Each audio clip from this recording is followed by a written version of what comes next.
김병주 민주당 의원 오셨습니다. 안녕하십니까? 네, 안녕하세요. 경기도 전문가 김병주입니다. 경기도 전문가 김병주 의원님 반갑습니다. 네, 야, 근데 지금 사실은 12.3 내란 네, 1년 네, 지난주가 이제 1년이 지나는 그 시점이었고 그렇죠. 1년이 지나고 있는데 아직까지 내란 종식이 안 되고 있다. 이게 너무 힘든 것 같아요. 이걸 버티기가. 네, 그렇습니다. 1년 맞는 네. 소외 또 1년 지나고 있는 네. 상황 여러 네. 생각 하고 계실 것 같아요. 네. 의원님 어떻습니까? 그럼요. 1년 내란이 일어난 지 1년이 넘었는데도 불구하고 네. 내란죄로 유죄가 된 사람 아직 한 명도 없고 그렇죠. 내란 해가 넘어가게 되죠. 재판도 지지부진하고요. 네. 내란의 주불은 꺼졌지만 잔불들이 여기저기에 있고 사법부는 주불조차 손을 못 대는 상황이다 보니까 네. 국민들이 답답하잖아요. 그래서 저는 이것은 끝까지 내란 척결해야 되겠다라는 생각하에 지금 대법원과 내란 특검 앞에서 네. 4주차 아이고. 이런 시위를 하면서 예. 내란 제압의 선봉장이었듯이 내란 청산, 내란 척결의 선봉장의 역할을 지금 열심히 하고 있습니다. 그러니까 이 날씨가 또 오늘도 추워졌는데 네. 예, 비가 오나 눈이 오나 바람이 부나 예. 이렇게 1인 시위를 이어가고 있다. 네. 아마 많은 분들이 보시면서 김병주 의원의 진정성 네. 많이 또 알아봐 주실 것 같고 현장에서도 뭐 반응이 있을 것 같기도 하고 또 온라인을 통해서도 많은 분들이 김병주 의원이 네. 최선봉에 서서 사법 내란 수사를 촉구하고 있구나 이런 생각하게 됩니다. 어떻습니까? 현장에 직접 나가 보시니까. 현장 나가면은 아주 열기가 뜨겁습니다. 네. 지나가시던 시민들이 많이 응원해 주시고요. 또 유튜버 분들이 또 많이 오세요. 하루에 한 세네 개 유튜버들이 와서 네.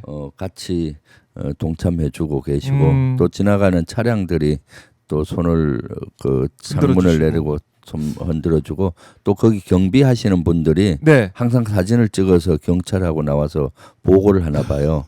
그래서 내란 특검이나 대법원의 대법원 조희대 대법원장이 대단히 압박감을 그럴 수 줄고 있겠네요. 있을 거라고 봐요. 네. 왜냐하면은 최고위원을 했던 국회의원이 이런 시를 하고 있으니 얼마나 압박감을 느끼겠습니까? 네. 그래서 저는 나비 효과를 믿습니다. 나비의 날갯짓이. 날개짓이 저 멀리 태평양 넘어 태풍이 된다고 네. 저는 국민을 대표하는 국회의원으로서 국민을 대신해서 시위 현장에서 가서 이런 시위도 하고 또 국회에서는 법을 만들고 네. 같이 싸우고 있죠. 네. 그래요. 결국에는 조희대 대법원장의 이런 행태, 뭐 이제 배당 문제 아까도 저희가 앞서서 얘기를 했지만 배당 문제나 아니면 영장 전담 판사가 수원에 있던 사람들이 하필이면 한 곳에 네. 모여 있는 이 부분들 네. 이런 거 그러니까 결국 이런 게 하나하나 이제 모여지고 해서 사법부에 대한 신뢰가 떨어졌다라고 볼 수가 있는데 네. 조희대 대법원장의 이 문제점, 의혹들 네. 이거는 밝혀야 된다. 이런 말씀을 계속 하고 계시는 거 아니겠습니까? 당연하죠. 조희대 대법원장은 사실은 사법개혁을 하게 했던 주범인 거죠. 필요성을 느끼게 하는. 그 필요성을. 네, 불법 개혁에는 침묵하고 네. 내란 재판에는 지연시키고 개혁에 대해서는 책임을 회피하고 있잖아요. 그리고 지난번에 사실 12.3 내란이 일어났던 그 순간에도 네. 긴급 회의를 사법부가 하면서 실제 계엄 사법부를 만들려고 한 걸로 보이거든요. 그래서 사법부의 권한을 계엄 사령부로 이양을 하는 그렇게 되면 독립성이 완전히 훼손되는데 찍소리 못 하고 그러니까 거기에 관여가 돼 있다니까 그 다음부터 있으니까 그 다음부터 계속 사법부 대타를 일으키는 겁니다. 네. 그래서 조희대 대법원장은 사실 직위원리가 윤석열을 풀어줄 때도 실제 제대로 통제도 못하는 거고 조희대가 대선 개입을 조직적으로 했잖아요. 이재명 후보 관련 선거법 위반 사건을 유죄 취지 파기 환송한 것은 완전히 이것은 사법부 퇴타로 봐야 되지 않습니까? 네. 지금도 재판 지연시키면서 사법부 퇴타가 계속 이루어지고 있다라고 사법부 쿠데타가 보기 때문에 이루어지고 있다. 사법개혁 특히 법원개혁 네. 또 조희대 대법원장에 대한 단죄 이런 것들이 필요하다고 봅니다. 네. 그리고 오늘 이제 김병주 네. 의원도 페이스북에 글을 올렸지만은 네. 조희대 대법원장이 공수처에 입건된 이 사안. 네. 근데 조용합니다. 그러니까요. 제가 어제 언론 뉴스를 찾아봤더니 조희대가 피의자로 입건이 됐더라고요. 그래서 저걸 올렸죠.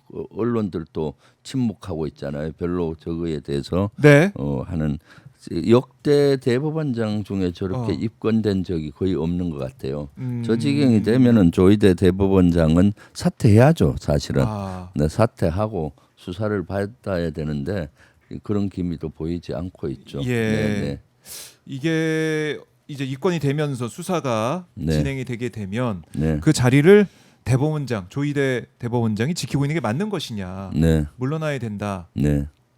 당연히 물러나야죠. 사실. 네. 네, 물러나야 되고 지금 수사를 받아야 되는데 저 대법원장 조희대가 거기 앉아 있으니까 내란 특검도 조금 수사를 주저주저 하는 것 같고 내란 특검 끝나면은 물론 2차 종합 특검을 하려고 하는데 거기 발의되기 전까지는 네. 실제 국수본에 가잖아요. 그렇죠. 거기서 제대로 수사할 수 있겠습니까? 그렇기 때문에 조희대는 책임을 지고 사퇴해야 된다라고 보여집니다. 네, 사퇴를 해야 된다. 네, 네. 지금 보니까 뭐 주진우 국민의힘 의원이 우리 김병주 최고위원의 이제 글에 대해서 또 네. 비판하는 글을 조금 전에 올렸던데. 그래요? 네. 뭐라고 올렸던 거 제가 못 예, 봤는데. 공수처가 조희대 대법원장을 입건했다. 할 네. 일이 그렇게 없냐? 이 공수처도 비판하면서 네. 민주당 김병주 의원이 자기 선거용으로 홍보까지 하고 나섰다. 네. 이런 비판을 하던데 네. 어떻게 반박을 하시겠습니까? 아니 내란 척결이 무슨 선거용이에요? 내란 척결을 하겠다는 거고 그리고 대법원장 사퇴와 네. 대법원장 수사를 위해서 지금 1인 시위까지 4주차 하잖아요. 그러니까 조희대가 입건된 거는 당연히 저가 제일 먼저 저렇게 페이스북에도 올리는 거고 네. 조희대의 사퇴 수사의 필요성을 더욱더 얘기하는 건데 네. 그러면 주진우 의원은 뭐 내란에 동조하는 건가요? 역시 그 조희대랑 또 한 몸인가요? 그런 것들을 묻고 싶어요, 실제. 맨날 오히려 본인이 뜨고 싶어서 저를 시비 거는 거 아닌가? 주진의 관종 근성이 나타나는 거 아닌가? 저는 보고 있습니다. 또 이렇게 얘기하면 또 고발을 하려고. 저의 생각을 얘기한 겁니다. 네. 주진우 의원 정신 차리세요. 지금이 어느 때인데 그런 거 가지고 공격을 하고 그랬어요. 그러니까 내란 정당이라는 소리를 듣는 거 아니겠습니까? 네. 그래요. 이 공수처 이제 입건이 된 조희대 대법원장 그 자리를 계속 지키고 있는 것 그 자체가 말이 안 된다 이렇게 지적을 해주셨고 예. 조희대 대법원장은 끝까지 자리를 지키려는 것 같기도 하고 뭐 입장은 계속 냅니다. 네. 오부 요인 그 오찬장에도 이재명 네. 대통령 그 앞에 가서도 사실상 이제 사법 개혁에 대해 비판적 얘기를 좀 하면서 있던 모습들 끝까지 버티게 하고 있다. 이게 사법 불신을 더 조장하고 있다라는 그런 지적도 나오고 있고요. 네, 네. 자리를 지키고 있는 자체가 그렇죠. 문제가 있다. 네, 네.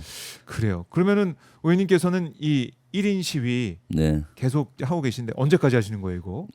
그러니까 지금 예. 1인 시가 결과가 많이 저는 나오고 있다고 봐요. 내란 전담 재판부에 대한 것도 계속 요구를 했었고요. 네. 이것이 수면 밑에 있던 것을 사실 전년이 지난 전 최고와 제가 최고위원회의에서 계속 요구를 해서 그렇죠. 이제 사실은 수면 위에 올라가서 이제 본회의까지 올라가고 있는 거고요. 네. 그다음에 사법부 수사에 대해서 조희대 수사를 계속 외쳤는데 조국 혁신당이라든가 당에서도 이제는 사법부 수사에 대한 목소리가 높아요. 네. 그렇기 때문에 제2차 종합 특검이 필요하다는 것을 정청래 대표도 얘기하고 저도 또 그걸 주장했거든요. 종합 특검. 이런 것들이 지금 저희 1인 시위가 단순히 1인 시위로 끝나는 게 아니라 이렇게 영향이 가고 있다라고 보여집니다. 그렇네요. 네, 네. 그렇게 내란 종식이 안 됐다는 이 상황을 직시하게 되고 네. 사법부의 쿠데타, 네. 그다음에 내란 세력의 준동 이런 것들을 네. 어떻게 보면 계속해서 관심을 갖고 지켜보게 되는 그런 동력이 되고 있다. 그렇죠. 그래서 조국 혁신당에서도 네. 보니까 내란에 대해서 사법부 수사하라 이렇게 요구를 하는 것 같아요. 제가 그러니까 그런 것들이 다 끊임없이 제가 주장을 하고 국회에서 계속 주장하고 유튜브에서도 했지만은 반향이 없었는데 1인 시를 하고 하니까 그런 것들이 영향이 저는 가고 있다라고 보고 있습니다. 네. 알겠습니다. 자, 이 사법 개혁 특히 이 내란 종식을 위해서 김병주 전체고 의원, 이게 입에 붙어가지고 네, 네. 경기도 전문가 김명주 의원이 네. 제 선봉에 서고 있다 이렇게 네. 정리를 좀 해보고 네, 네. 어제 민주당 의총이 있었습니다. 네, 네. 이 어떻게 보면은 내란 재판부 구성을 어떻게 할 것이냐 여러 네. 가지 우려가 나오는 가운데 네. 정책 의총을 진행을 했는데 어제 의총 가운데 어떤 얘기가 좀 나왔는지 내란 전 재판부 얘기 그다음에 뭐 특검 영장전담 판사 도입도 우리 의원님께서 주장하고 계시고 네, 네. 의총에서 어떤 얘기들이 나왔습니까? 어제 의총은 의미가 있었다고 봐요. 네. 실제 내란 전담 재판부를 와 관련된 여러 가지 또 사법 개혁에 대한 여러 가지 논의가 있었고요. 튼튼한 안전 장치를 어떻게 하느냐에 대한 의견과 총화를 모았다고 봅니다. 네. 내란 전담 재판부에 대해서는 국회의원 그 대다수가 동의를 하고요. 가야 된다는 걸. 그렇지만은 이제 튼튼한 안전 장치가 돼야 된다라는 그런 논의가 있었던 거죠. 네. 그러니까 돌다리도 두드리고 가야 된다라는 거죠. 그래서 그런 것들이 이제 어제 결론이 안 났기 때문에 좀 더 전문가의 의견을 듣고 이제 결정을 하려고 하거든요. 어쨌거나 이번 주 내로 이것은 본회의를 통과시켜야 된다고 저는 보고 있습니다. 그리고 아마 당에서도 이번 주 내로 이걸 통과시키려고 하지 않나 싶어요. 네. 네네. 최대한 빠르게 네네. 진행을 시키는 상황이다라는 네. 거. 근데 이제 위헌 논란 네. 언론에서 계속 이걸 지적을 하고 있고 뭐 네. 여러 이제 단체에서도 또 다른 정당에서도 이거 위헌 아니냐 이렇게 보고 있는 것 같은데 네. 여기에 대해서는 민주당 분위기는 어떻습니까? 의원님 어떻게 보세요? 사실 뭐 어저께 많은 분들도 법 전문가 국회의원들도 이것은 위헌이 아니다라고 말씀을 대다수 하셨는데 네. 그럼에도 불구하고 국민의힘 쪽이나 일부 보수에서 또 위헌을 또 주장하잖아요. 그냥 사소한 위헌 시비라도 피해갈 필요가 있어요.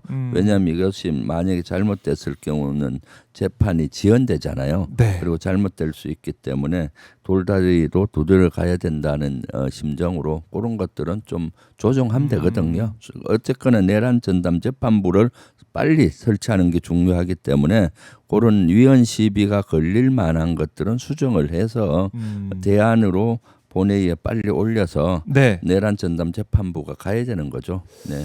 그렇게 정말 조심스럽게 네, 하지만은 가야 될 길은 명확하게 네. 보면서 가고 있다라는 네. 거. 네. 근데 어제 보니까 전국 법원장 회의 이어서 어제 이제 전국 이제 법관 대표 회의 이걸 봤더니 또 이제 위헌 재판동의서 침해라는 의견이 또 다시 나왔습니다. 그러니까 재판부 판사들이 이거 위헌이고 독립성 침해하는 거다 이런 입장을 이제 단체적으로 내고 있는데 네. 이건 좀 어떻게 보셨어요?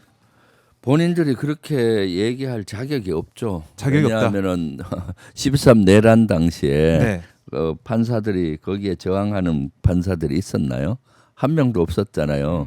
완전 사법부의 독립이 완전 훼손돼서 계엄사령부 통제를 받게 되는 그 위기고 법치주의가 무너지는 그 밤에 네. 판사들이 직을 던진 판사가 한 명도 없었고 또 거기에 반항하는 사람이 있었습니까? 오히려 그렇네요. 대법원에서 회의를 해서 어떻게 그 협조할 것인가에 대한 회의로 보이는데 그거 했잖아요. 그러면서 지금 와서 무슨 전담 재판부 설치하는 거 가지고 독립을 운운하고 그래요. 말도 안 되는 소리를 말도 안 된다. 하고 있는 거죠. 네, 예. 본인들의 기득권 지키기 밖에 더 안 되는 겁니다. 그동안 사실은 사법부 같은 경우는 무풍지대였어요. 실제 견제를 받지 않았잖아요. 견제를 받지 않고 사법부는 어렵것 법원이 판단하면은 다 존중하는 게 했지 않습니까? 그래서 지금까지 법원이 판단하면은 판결을 하면은 법원의 판결을 존중한다. 하지만 뭐 이런 면에서 유감이다. 항상 그것이 정치인들도 그랬죠. 그렇게 예, 얘기했는데 그렇게 이제 얘기해왔죠. 스스로 국민의 신뢰를 바닥에 떨어뜨렸지 않습니까? 아하. 견제받지 않고 하다 보니까 본인들이 국민 위에 군림한 거죠. 네. 국민 위에 군림해서 법을 도구 삼아 실제 마음대로 휘둘렸던 조직입니다. 그렇기 때문에 사법개혁은 절실하고 한 거죠. 솔직히 사법부가 독립돼 있긴 맞죠. 왜 어디로 독립돼 있나? 네. 국민으로부터 독립돼 있는 자기들의 조직이죠. 예. 국민들 위에 있을 수는 없는 겁니다. 법 위에 있을 수도 없는데 법 위에서 국민 위에서 자기들이 독립돼서 완전히 휘두른 거죠. 예. 이제 그걸 깨야 됩니다. 그래서 문민 통제가 가능한 민주 통제가 가능한 사법부 법원을 만들어야 된다라는 걸 이번에 국민들이 누구보다도 잘 인식이 됐고 이것을 인식시키게 만든 것은 가장 큰 역할을 한 것이 조희대 대법원장, 직위원 판사 이런 것 역설적이게도. 사람들이죠. 역설적이죠. 네. 네. 그러니까 직위원 판사가 재판하는 그런 모습을 보면 네. 이건 뭐 사실은 재판 그 정에 가 있던 네. 법조인을 포함해서 방청했던 사람들 얘기를 들어보면은 이런 진행이 맞느냐. 최소한 내란 재판이라고 하면 그 엄중함을 생각해서 좀 단호하게 진행을 해야 되는데 그런 모습이 안 보이다 보니까 국민들께서 불신만 쌓여가는 거 아니겠습니까? 네. 가장 중요한 사안을 다뤄야 될 재판정에서 이러고 있으니 이대로 안 된다. 내란 네. 전담 재판뭐 꼭 필요하다. 네. 이런 거. 네, 그렇죠. 지금 내란 재판부 직위원 재판하는 거 보면 마치 봉숭아 학당을 연상하잖아요. 내란에 대한 재판은 보통 형사 재판하고 다르죠. 이 네. 국가를 훔치려고 했던 옛날 같은 역적들 아닙니까? 5천 년 동안 우리 역사를 나라를 유지한 것이 뭐냐? 이런 네. 내란에 대한 역적에 대한 것은 항상 특별 재판을 했습니다. 그리고 법정 최고형을 때려서 그래서 내란이 계속 막아왔던 것이거든요. 네. 이번 것도 마찬가지라고 봅니다. 윤석열 일당은 나라를 훔치려는 역적들이죠. 그렇기 때문에 이것은 그냥 형사 재판처럼 해서는 안 되고 그 엄중함을 재판관들도 알고 엄중히 해야 되는 거지 않습니까? 네. 그런데도 불구하고 지금 일반 형사 재판처럼 하고 있으니 국민들은 거기에 대한 우려가 너무 크고 그렇습니다. 그렇기 때문에 전담 재판부가 필요하다. 영장 전담 판사가 필요하다. 그런 것들을 국민적인 명령이라고 저는 보고 있거든요. 네. 그러니까요. 이 내란을 제대로 종식시키는 거 마지막 마침표가 네. 반제 아니겠습니까? 네, 네. 그게 제대로 안 된다. 이게 어떤 결과 나오더라도 국민들이 불신하게 되고 믿지 못한다 그러면 네. 그거 왜 합니까? 해보나 마나 그렇죠. 아닙니까? 네. 그래서 내란 특별 재판부 필요하다, 전담 재판 필요하다 이렇게 얘기가 나오고 있는데 오늘 이재명 대통령도 국무회에서 이런 언급을 했네요. 네. 입법 과정에서 갈등이 있어도 국민의 뜻에 따라 필요한 일들을 해 나가겠다라고 네. 네. 언급을 했습니다. 언급을 했는데 아무래도 지금 뭐 이제 야당 쪽에서 이제 반발하고 있는 그리고 뭐 이제 아까 사법부에서 반발한다고 말씀드렸는데 내란 네. 재판부 설치 특별법안 포함해서 왜곡죄 신설 법안, 헌법재판소법 개정안 뭐 이런 등등 이런 야당이 반발의 입법에 제동을 걸려고 하는 이 부분들에 있어서 네. 이런 것들 주권자의 뜻 존중해서 국민의 뜻에 따라서 필요한 일들을 해 나가겠다, 처리해 나가겠다 네. 이런 거 그렇죠. 결국 국민만 바라보고 가겠다. 결국 네. 국민이 합니다. 네. 이 뜻이네요. 네. 그럼요. 네. 네. 민주당도 국민의 명령, 국민의 목소리에 귀를 기울이고 입법 과정을 진행하고 있는 거 아니겠습니까? 아, 그럼요. 국민의 뜻에 따라서 늘 입법을 하는 거지 않습니까? 네. 국민적인 여론이 만들어졌을 때 하는 거죠. 국민들이 저항을 한다든가 반대하면 못 하는 거 아니겠습니까? 네. 우리 당은 국민과 당원들만 보고 가는 겁니다. 그렇기 때문에 지금 사실 전담 재판부 설치 이런 문제는 국민적인 요구거든요. 지금 직위원 재판부 보면서 저러다가 윤석열이나 김용현 저런 내란 그 몸통들이 풀려나는 것 아닌가 이런 우려를 많이 하지 않습니까? 그리고 전담 재판부가 설치돼야 된다. 그리고 영장도 보면은 기각률이 높잖아요. 네. 그러니까 법원을 믿을 수 없다. 그래서 영장 전담 판사도 필요하다. 이렇게 보는 겁니다. 국민의 뜻에 따라 또박또박 가고 있다. 네. 이렇게 이제 볼 수밖에 없는 것이고요. 그리고 이제 재판 얘기 나왔으니까 어제 노상원 전 이제 사령관 노상원 씨가 재판에 나왔습니다. 증인으로 이제 나와서 윤석열 재판에서 신문을 이제 받았는데 롯데 매장에서 회동하는, 그러니까 계엄을 사전 준비했다는 의혹을 받고 있는 상황인데요. 이렇게 얘기를 했네요. 이 TV 드라마 보다가 쓴 수첩인데 이게 상관 보고용이겠느냐? 그러니까 70조 분량의 수첩에 대해서 TV를 보는데 야인 시대가 나오길래 김도한을 쓴 거다. 상관에게 보고할 때 저렇게 써서 보고하느냐 이렇게 반문을 했다는 거예요.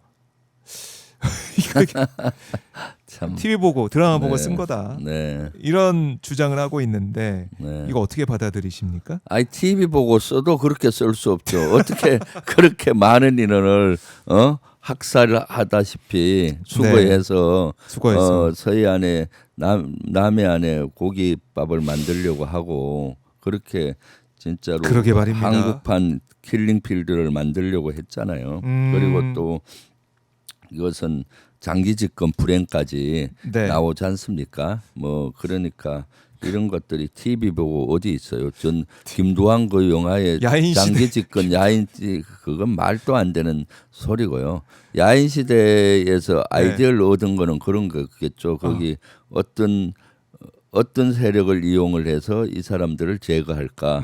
그러니까 NLL에서 북한의 공격을 유도하고 북한을 해서 한다든가 네. 중국이나 그런 뭐 아이디어. 저런 데서 보이는 조폭 조직을 이용할까? 뭐 이런 아이디어는 얻은 것 같은데 예. 실제 그것은 본인이 저는 그 쭉 분석해 보면은 내란에 대한 마스터 플랜이었다라고 보여지고 있어요. 이거 좀 당황스럽네요. 그 야인 시대 김두한 얘기를 TV에서 그걸 야인 시대를 보고 수첩을 쓴 거다. 네, 근데 수거 대상 얘기 나오고 그러니까요. D-1 뭐 네. 그런 얘기가 나오고 네, 그럼요. 참 이해가 안 되는 발언을 네, 재판에 거기 나와서 했다. 총선 후 어떻게 할 건지 예.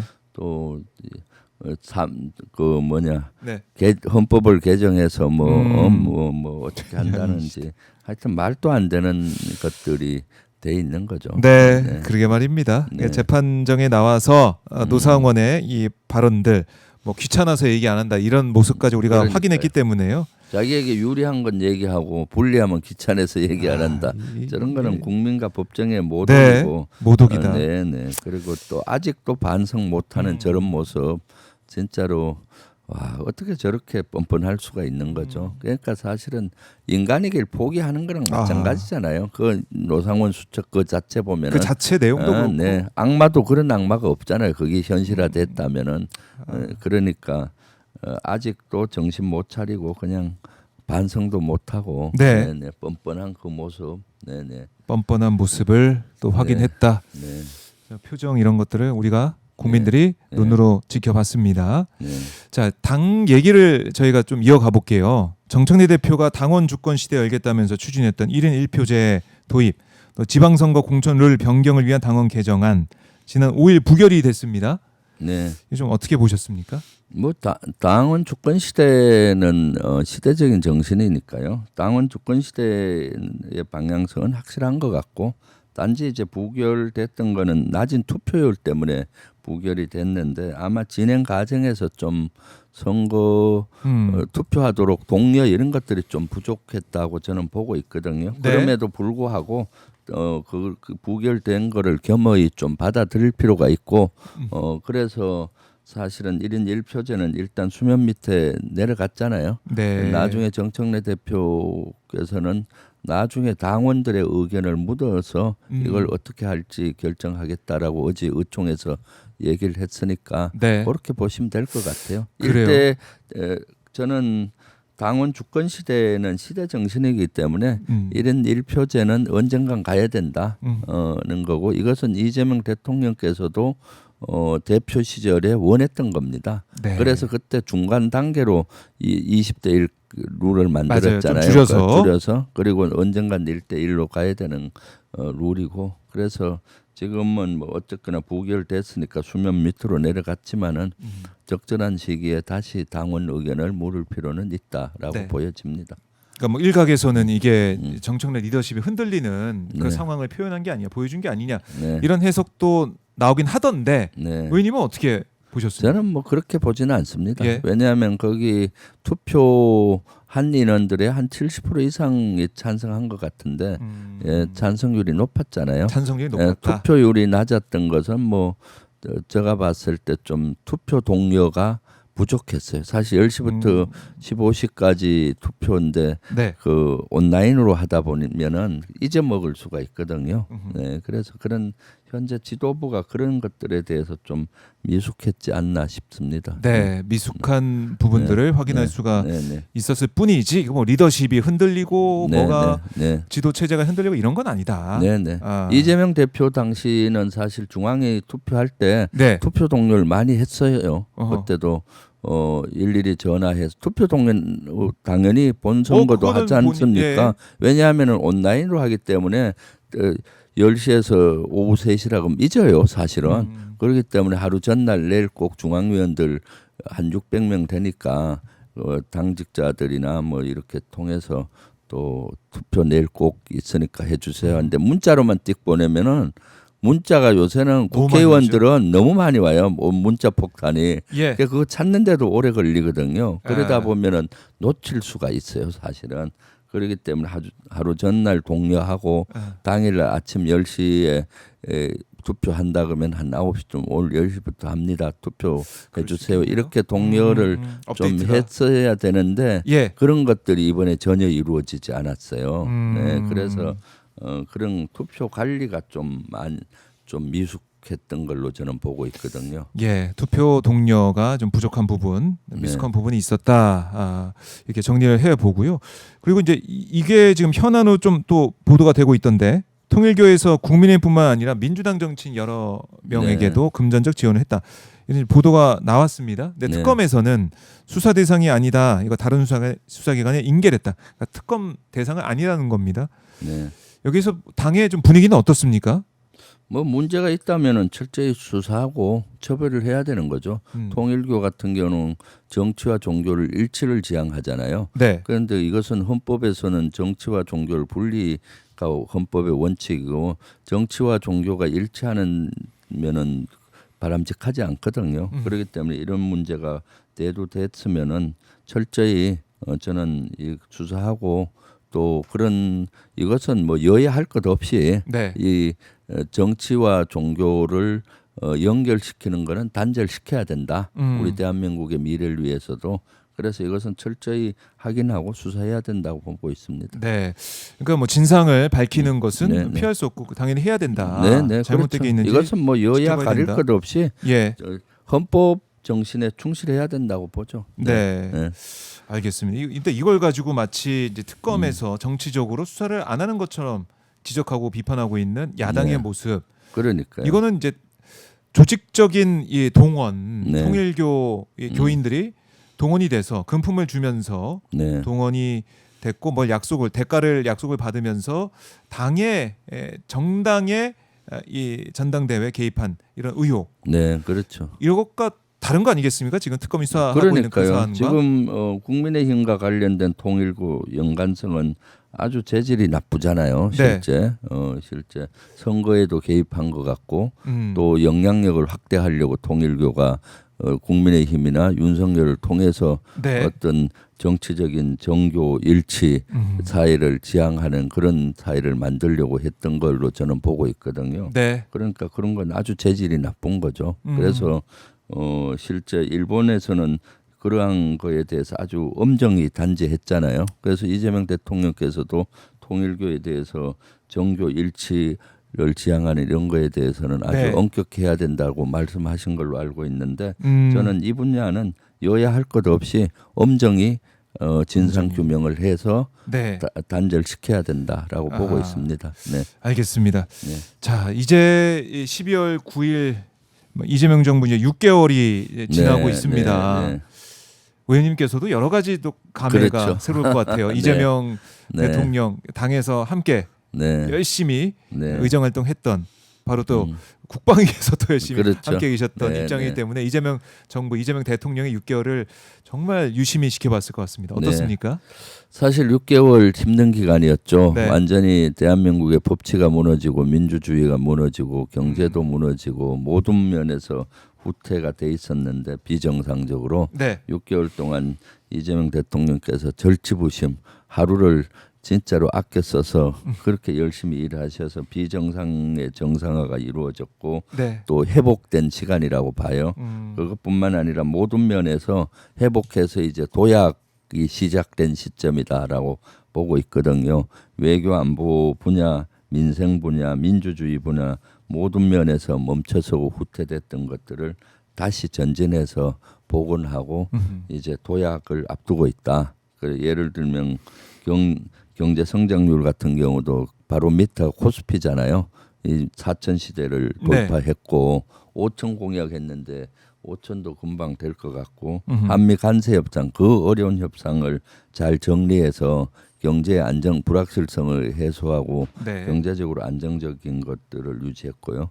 특히 핵 추진 잠수함 이런 건조를 쟁취해냈잖아요. 이것은 완전한 한미 동맹이 복원되고 한 단계 격상됐다고 봐요.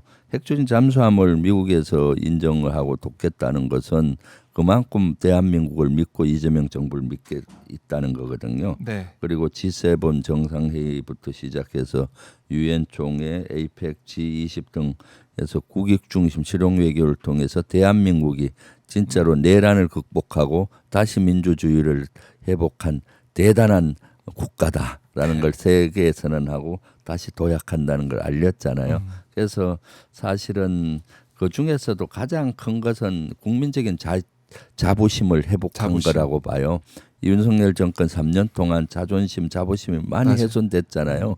잼버리 행사 같은 거 할 때 뭐 등등 뭐 이루 말할 것 없이 자부심이 훼손됐는데 이제 네. 다시 자부심이 살아났잖아요. 그렇네요. 자신감도 자신감이 살아나고 살아나고 행복 지수가 올라가고요. 이제는 많은 국민들이 희망을 얘기하고 또 TV도 볼만하다 이렇게 됐잖아요. 네. 그 뉴스를 많이 또 보고 싶어 하더라고요. 네, 이재명 네. 대통령의 네. 지금 국정을 수행하는 모습들을 네. 많이 보고 싶어 하는 것 같고 네, 네. 그렇습니다. 이 앞으로 이제 6개월 이제 지나왔는데 더 네. 이재명 정부가 이재명 대통령이 일을 할수록 달라지는 정말 국제사회에도 칭찬받고 박수받는 그런 대한민국으로 더 발전해 나갈 수 있을 것 같다는 생각이 들어요. 네. 저희가 기대를 또 해보도록 하고 자 이제 지방선거도 6개월도 채 남지 않았습니다.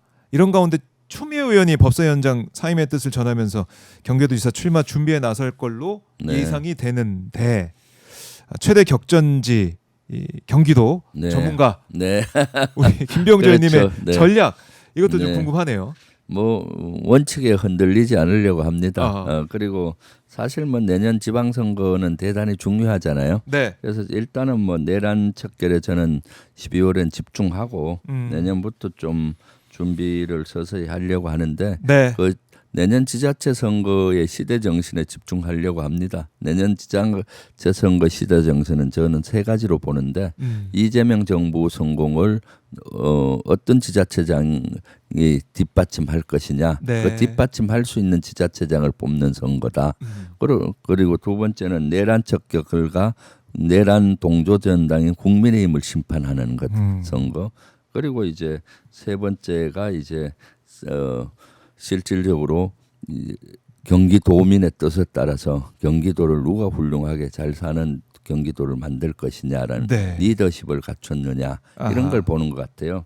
세 가지 측면에서 보면은 저는 첫 번째 이재명 정부의 성공을 뒷받침할 수 있는 최적임자라고 보고 있거든요. 김병주가 왜냐하면 적임자다. 이재명 정부의 국정 철학, 대통령님의 국정 철학을 누구보다 잘 알고 그걸 뒷받침해 올 수 있는 사람이고 내란 척결의 선봉장, 국민의힘 해체를 주장하는 국민의힘과 맞짱 떠서 예. 작년에는 승복을 시킨 적도 있잖아요.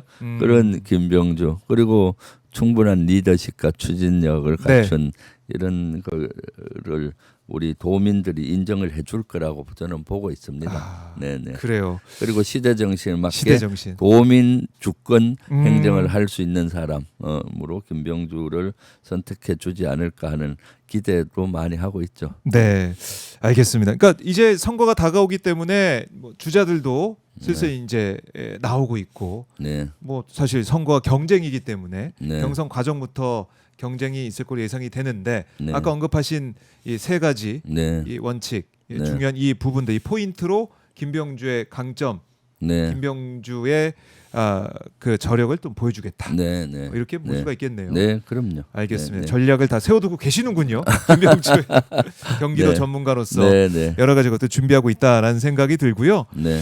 근데 이것도 좀 여쭙고 싶어요. 지난주에 이제 첫눈 네, 많이 와도 너무 많이 왔습니다. 그러니까 짧은 그렇죠. 시간 안에 폭설이 내렸어요. 네, 네, 그래서 너무나 힘들었던 퇴근길이었는데 네, 경기 남부 지역에서도 제설 작업이 잘 되지 네. 않았다. 그래서 판교 의안 고속도로가 네, 꽉 막혔다.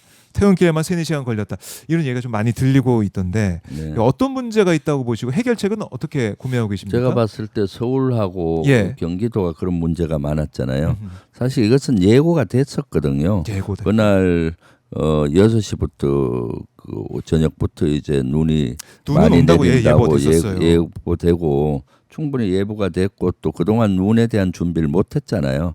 그럼 사실은 이것은 지자체장들이 의지를 가지고 사전 준비를 철저히 해야 돼요. 아. 왜냐하면은 겨울 중간엔 괜찮은데 겨울이 되기 전에 시스템을 갖춰 놓는 게 중요해요. 그럼 이제 염화 칼슘을 어디에 갖다 놓고 제설찬 어디에 하고 그런 것도 사실 리허설 연습도 한번 시켜야 돼요. 사실은 네. 시키고 했었어야 되는 거죠. 음. 눈이 저녁에 예보가 됐으면 그날 오전 정도는 다 의지를 가지고 연습도 한번 시키고 했으면은 눈과 동시에 쫙 펼쳐서 사실 5cm는 그렇게 폭설이 아니거든요. 몇십 센치 그렇죠. 온 것도 뭐 아니고, 강원도 네네, 많이 오니까. 5cm는 그런 폭설도 아닌데 완전히 교통지옥이 됐지 않습니까? 네. 이거는 제가 봤을 때 시장이나 뭐 도지사나 또는 이 구청장 예. 이런 분들이 문제가 많다고 봐요. 그러니까 위기가 오는 거에 대해 민감한 거죠. 이런 저는 위기에 되게 예민하거든요. 아. 그래서 군에서 예를 들어서 이런 눈이 눈이 온다 오고, 그러면은 퇴근 시간도 조절해서 5시에 하고 또 배치를 하고 하거든요. 퇴근 시간까지 맞아요. 저는 이 조정을 해요. 경험을 군에. 많이 해보셨겠네요. 그러니까요. 이 6시부터 상황. 온다 하면은 어두울 때 하면 교통사고 나잖아요. 네. 그래서 한 5시 이전에 퇴근을 음. 시키고 그다음에 눈이 올 만한 지역에 대해서는 염화칼슘 같은 거 미리 갖다 놓고 뿌릴 수 있는 사파고 갖다 놓고 한 뿌리면 맞아요. 되잖아요. 그리고 조편성을 해서 어느 지역은 어디 어디 하는 걸 맡아라. 다시 하고 그걸 치밀하게 하고 하면은 쉽거든요. 그럼 눈 그대로 예. 딱 해서 하면은 저 정도는 아닐 텐데. 그러니까 지자체장들이 저런 위기 관리 능력이 아주 부족한 것 같아요. 그리고 특히 서울시장 같은 경우는 저런 가운데서도 동남아로 출장을 베트남 가 갔다고 있더라고요. 하는데 그런 준비를 다 시켜놓고 가야 되고 베트남 가서도 그런 조치들을 시켰어야 네. 되는데 그런 것들이 위기 관리에 약하다라는 걸 보이죠. 저는 사실 12.3 내란을 최초로 경고했잖아요. 맞아요. 징후를 계속 보고 징후가 있었기 때문에 그걸 경고한 거거든요. 그런 거는 위기에 대한 감이 있어야 되는 거거든요. 살아 있어야 돼요, 촉이. 네. 맞아요. 특히 이제 제설 작업 이런 것들은 네, 미리미리 준비해서 네. 대응 플랜을 다 짜놔야 되고. 네. 사실 이제 군에 갔다 오신 분들 아시겠지만은 군에 눈이 오면 큰일 나거든요. 눈이 쌓이면. 그럼요. 네, 예. 그래서 제설 작업 이런 것들은 네. 뭐 눈을 이제 쓸면서도 뒤에 눈이 쌓일 정도로 그렇죠. 빠르게 네. 진행을 하는데 네. 그런 것들을 항상 위험 요인이 어디에 있는지 어떻게 네. 하면 이걸 제거할 수 있는지 그럼요. 이걸 김병주 의원이 그동안 많이 연습해오고 네. 진짜 실제적으로 실행해봤기 때문에 그럼요. 이런 것도 네. 이제 잘 해나가실 거라 생각이 아, 드네요. 그럼요. 저는 너무 어처구니 없더라고요. 서울시장 이런 형태나 지자체장들의 형태들이 뭐 당연히 예고가 된 건데도 불구하고 예고됐는데도 예방을 안 하는 거는 진짜로 직무유기죠. 그렇네. 네네. 그러니까 눈이 아예 안 온다 예보가 네. 없었다면 모르겠는데 눈이 네, 온다고 네. 예보가 됐는데도 네. 뭐 했냐 라는 네. 지적 피할 수 없을 것 같습니다. 네, 네. 그렇죠. 네. 참 군대 생각 나네요. 네. 그날 저는 사실은 그날 1인시를 네. 그때 하고 방송이 6시에 있어서 5시에 끝냈어요. 5시 이동해야 이전에 되니까. 끝냈는데 그때 같이 왔던 우리 막내 비서관하고는 네. 사무실 가지 말고 거기서 바로 퇴근해라라고 해서 이따 눈 오니까 그리고 6시 방송 끝나고 원래 다른 미팅이 계획이 돼 있었는데 네. 그 취소하고 바로 집으로 갔어요. 왜냐하면 미팅 가면은 또 늦어지고 그러잖아요. 그리고 길이 막 밀리게 되면은 우려가 되고 그리고 네. 또 지역에 빨리 가서 또 지역도 확인해야 돼서 되니까. 방송 끝나자마자 갔는데 이미 중간쯤 가니까 눈이 눈이. 많이 오기 시작하더라고요. 네. 그래서 네. 이런 대응 특히 네. 이제 행정을 할 때 네. 지자체장이 꼭 생각하고 고민하고 네. 촉을 세워서 그렇죠. 계속 들여다봐야 되는 것이다. 네. 이번에 이 제설 작업 이걸 통해서 다시 한번 네. 얼마나 지자체장이라는 자리가 중요한지 네. 확인할 수가 있었다. 그럼요. 이렇게 볼 수가 있겠네요. 네. 예, 알겠습니다. 오늘도 김병조 의원과 저희가 쭉 현안 정리도 해보고 또 경기도 관련된 얘기도 네. 얼마나 예상을 하고 예고를 하고 준비하는 게 중요한지도 짚어봤습니다. 자, 의원님 1인 시하느라고 고생 네. 많으신데 건강 잘 챙기시고요. 네. 끝으로 못다한 말씀 있으면 듣고 마무리하겠습니다. 네, 지금 사실 이번 주가 국회에서는 대단히 중요한 주입니다. 지금 내란을 척결하기 위해서 이제 전담 재판부부터 해서 사법 개혁안들이 이제 오늘부터 본회의에 하나씩 올라가고 또 필리버스터가 될 텐데 하여튼 내란 척결의 선봉에 섰듯이 네. 내란 제압의 선봉에 섰듯이 내란 척결에도 김병주가 선봉에 서겠습니다. 여러분도 같이 해 주십시오. 네, 같이 해 달라라고 연대 말씀을 네. 하셨습니다. 자, 우리 현찬이님께서 우리 김병조 의원님 점잖으시고 차분하게 이 말씀이 가슴에 팍팍 스며드네요. 감사드립니다. 건강이 최고입니다. 이렇게 하시면 응원의 댓글도 주셨습니다. 건강 잘 챙기시고요. 저희 또 다음 주에 뵙도록 하겠습니다. 고맙습니다. 네, 감사합니다. 감사합니다.